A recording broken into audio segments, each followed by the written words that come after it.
Hope everybody's doing well.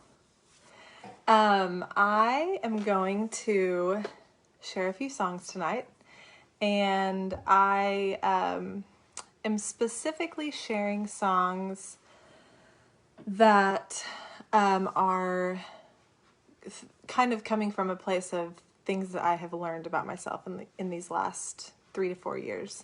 So that's right, Megan. It's a party. Anyway, it's kind of about that's really confusing. My voice just came through Colt's computer and that was weird. So anyway, I am gonna kind of give you some backstory of each song, but I will say this, and I'm gonna just say it one time and then I won't say anything else about it. So a lot of the work and self-awareness that has happened in the last 3 or 4 years has happened because of the Enneagram. And that has been a huge tool for growth. And it's been a huge help. And it's been extremely beneficial. I am not going to speak Enneagram tonight. I'm not going to use numbers or lingo or do all of that because I know not everybody is into it and not everybody cares about it and maybe you don't even like it. So I'm not going to talk about that, but I just wanted to say that that has been hugely helpful and beneficial. So anyway, I'm going to start off with a song. It is called Underground. And this song kind of like takes you through a little bit of my perspective and the way I saw things growing up and then into adulthood, how that shifted. And the thing that I feel like I have understood in new ways is that I had lots of ideas of how things needed to be or how people needed to be or opinions on certain issues, and as soon as I was then experiencing some things for the first time or I was walking with friends through something for the first time, I began to understand that a lot of my preconceived ideas were wrong. A lot of my judgments I had made were wrong. I had lots of ideas about mental illness, and then I dealt with anxiety, and then I realized those were wrong things that I thought. So this song just kind of talks about how every kind of, not every, but many things that I thought or that I had believed to be true, a lot of them shifted in relationship. When you put a face to an issue or a face to a problem, or you really get to hear somebody's story, things can shift. So anyway, this is called Underground.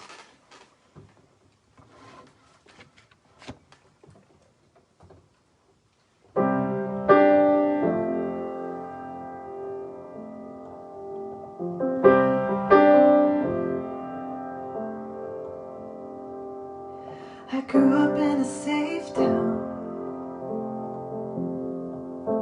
with everything I needed, no reason to run around. All the rules I heeded, and judgments were all in a row. And all the shots were called, and I didn't care if you were known, as long as you knew you were wrong.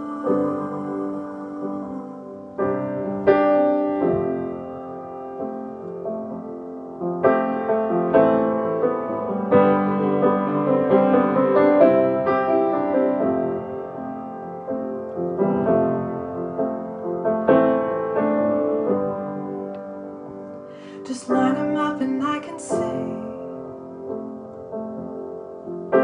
what makes their lives a mess. Yeah, I know why they act this way. To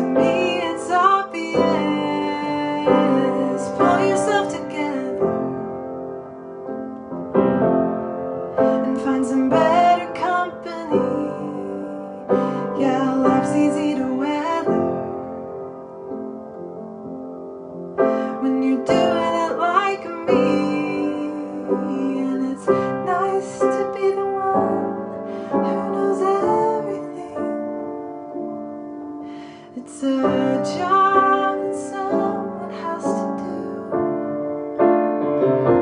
So I'll keep shining from the stage so nothing comes unglued. It's nice to be the one who knows everything about you.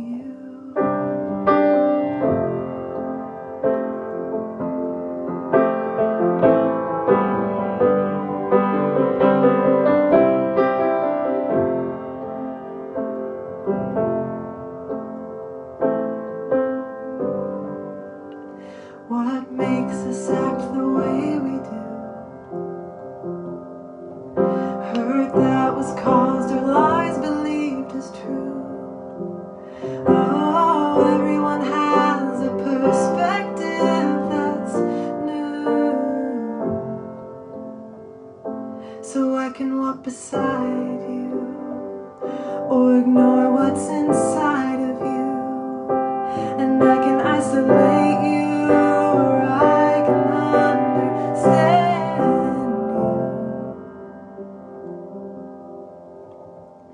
I moved out of the safe town, and my eyes began to see that in humans there's an underground, a deep and lonely sea. Yeah, I found it in myself. My soul's true depravity, and I put my pride on a shelf. All my darkness was seen.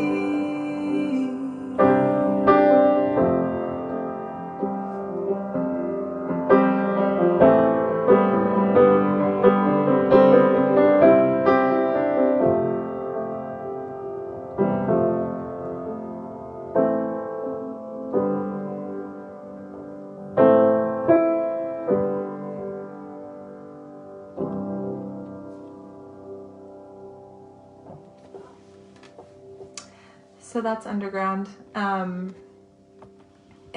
I just am very thankful for the experiences that I have walked through, although painful, and I'm thankful for those things because there has been a new understanding and a new compassion and grace for people that I very much needed. And always thankful for like my friends and people allowing me to walk through their stuff with them, and that has taught me a lot. So anyway, that is Underground. Another thing in the last few years, as I've been kind of doing some of this self observation and self-awareness work and things like that, I have discovered that I have an inner critic, and we all have some sort of self-talk or something that we're doing or some kind of inner dialogue. But for me, I didn't really understand how kind of terrible and mean that this inner critic was. And if you don't have one, it kind of sounds like a lot of shoulds, a lot of like, oh, you shouldn't have done that. You should have done this. You should have said this differently. Oh, you shouldn't have done that much. Oh, you should have done more. It's a lot of shoulds, a lot of kind of boxing you into thinking black and white, right or wrong, bad or good, like real polarizing opinions where it feels like I can't find the gray. Anyway, it's not very uplifting is the word. But anyway, I have learned a lot about what that feels like and what that sounds like and being able to name it. And so I wanted to write a song that was kind of capturing not only what my inner voice sounds like sometimes, but also how it feels as a person who deals with that inner dialogue. There is a hope. The hope and the goodness is that we are not like captive to that. So we have power over our thoughts. We have authority over our thoughts. And I'm just talking right now about more the day-to-day thoughts that we have. Obviously, there are times when we need help and we need somebody to walk through some things with us, and we need to go find a counselor. We need to go to therapy, and I'm the first to say, go, because I did, and it was great and so helpful. And so many tools were given to me in that time that I'm able to use on a day-to-day basis. But the hope is that we can have authority over our thoughts. But this song is about my inner critic, and it is called Black and White.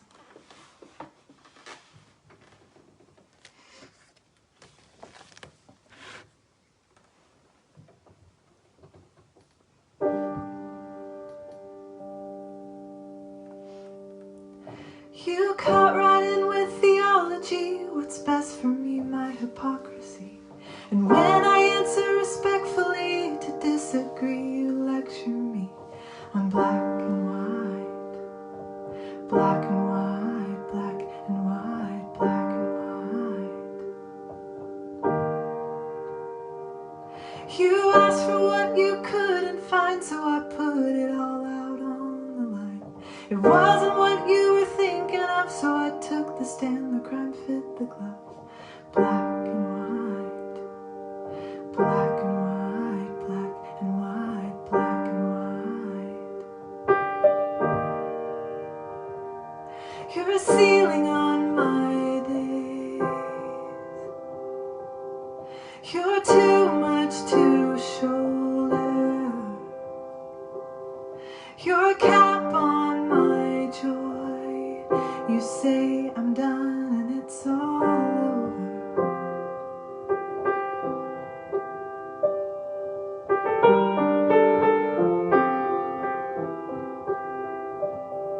You isolate me from the rest, all in the name of progress. You separate the world so much that all they see are my hands clutched on black and white, black and white, black and white, black and white. You're a ceiling on my days. You're too much to shoulder. You're a cap on my joy. You say I'm done and it's all over.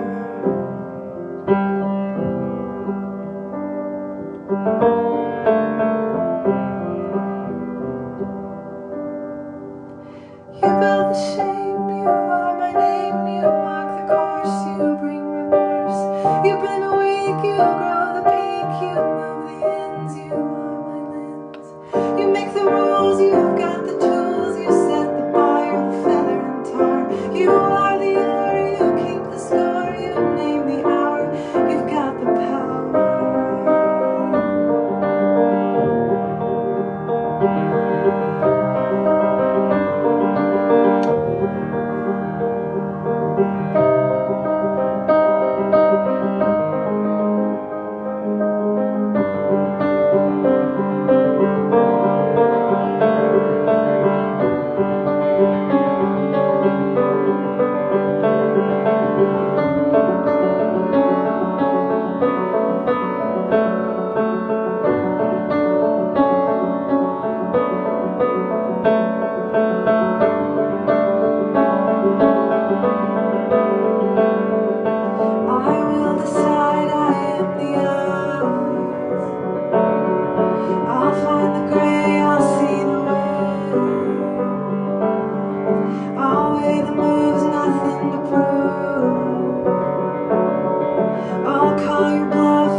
There it is, black and white. And I was going to mention this before, just for anybody in listening towards the end, kind of the shift that you heard musically was kind of the decision to take control of the voices, to be in charge, to take control of my thoughts, to have power of my thoughts. So that's kind of what that shift was representing in the music. And so another song.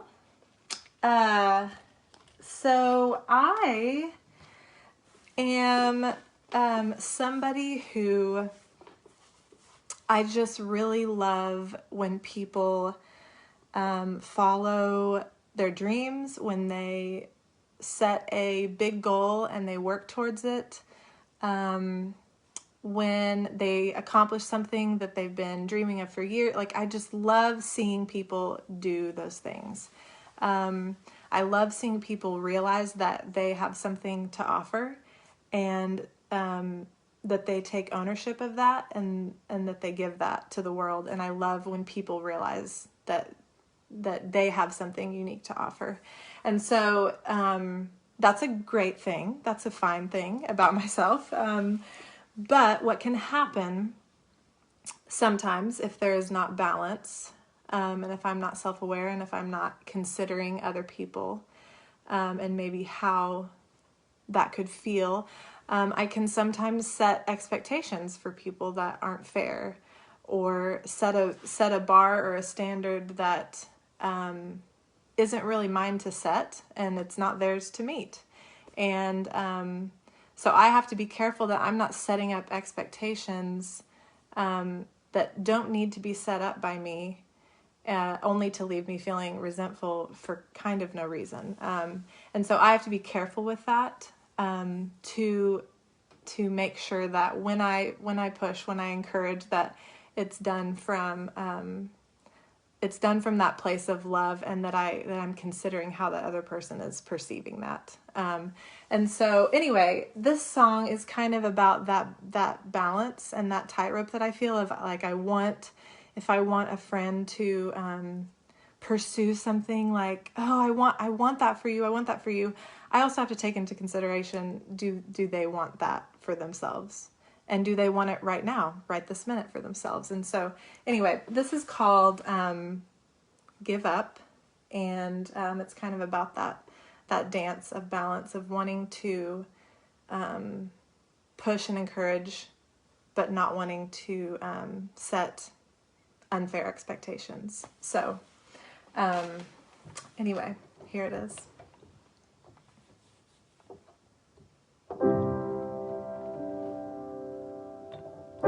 So tell me how to lower expectations. How will I know when to let you spin around? Speaking my mind with no condemnation. Just nod my head without making a sound. I'm never gonna wanna give up on you. I'm never gonna wanna give up on you. I'm never gonna wanna give up on you. I'm never gonna wanna give up on you. So tell me how to let you figure this one out. When I've looked ahead and all the roads lead to dead ends, and I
And I'm not about perfection, just honest correction that makes us all better.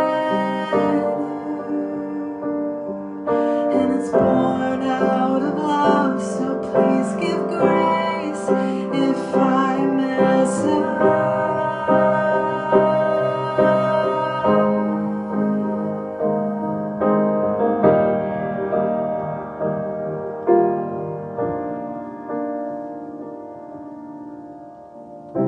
Sometimes I sound just like the voices inside my head.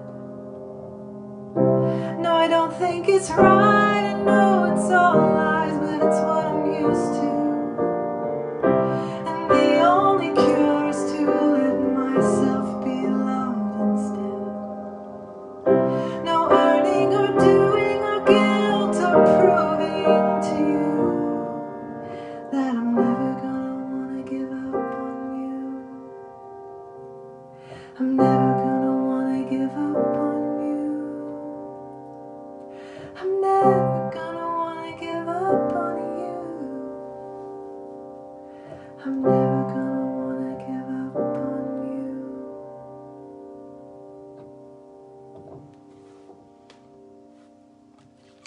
There it is. Okay, I have one more song. And so if you're just tuning in, if you kind of missed my little intro, I am just kind of sharing songs that have been written in the last 3 or 4 years as I've discovered some things about, myself and just some self-observation and self-awareness and all of that. So that's kind of the theme of the night. But this is my last song, and I wrote this a couple years ago as I was revisiting the story in Luke 15.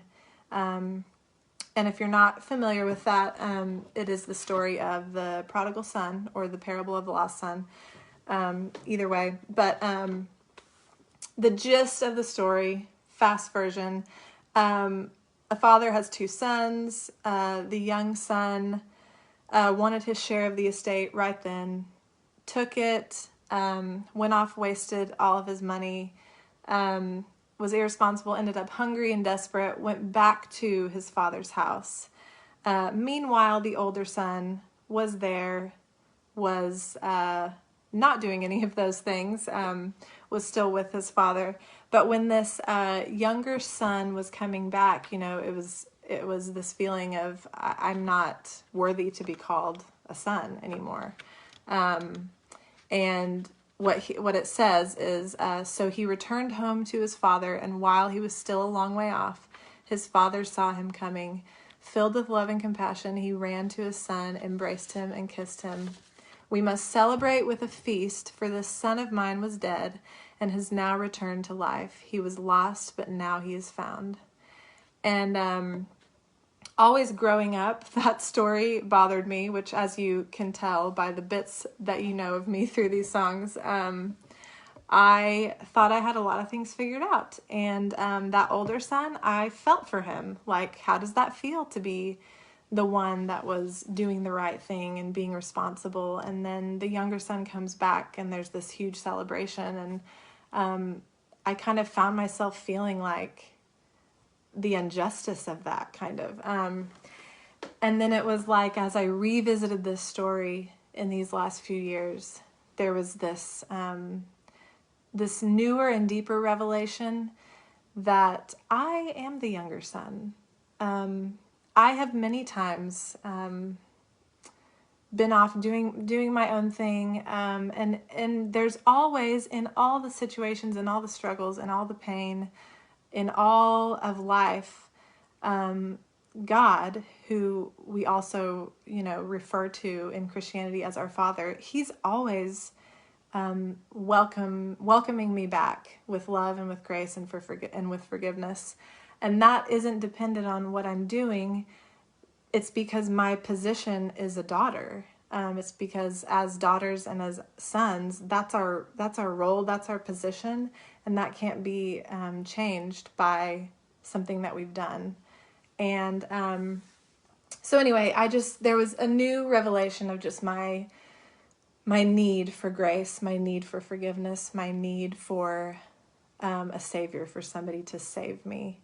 And so that's where this song is from. And you'll kind of hear some different perspectives, kind of younger-ish brother perspective, older-ish brother perspective, but more from my own experience in life. But this is called A Long Way Off.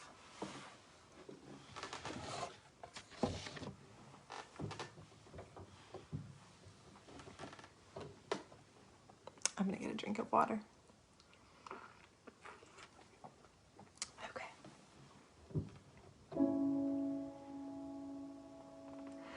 The cold and thankless heart was my home for you. A list of what I need was my prayer. I took everything you gave and claimed it with my name. I was so proud, I had no need. While I was a long way off, while I was a long way off, while I was a long way off, you ran to me.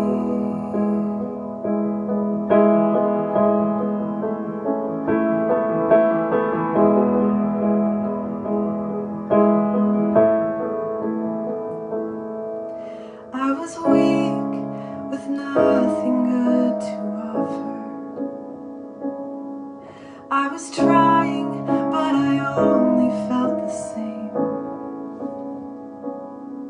Yeah, I wanted to be better, but fear just sank me lower. I felt alone, with nothing to give. While I was a long way off, while I was a long way off, while I was a long way off, you ran to me.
so I will say that that last thought is my encouragement to you, or my blessing to you, that is the character and that is the goodness of God, that while we were a long way off, he ran to us. And so anyway, I hope that you have a great rest of the night, and thank you for tuning in. It means a lot, and it's really been fun to do these two. I did one last week and then tonight, and so it's been fun to try this new thing out. So thank you for coming along, and have a good night.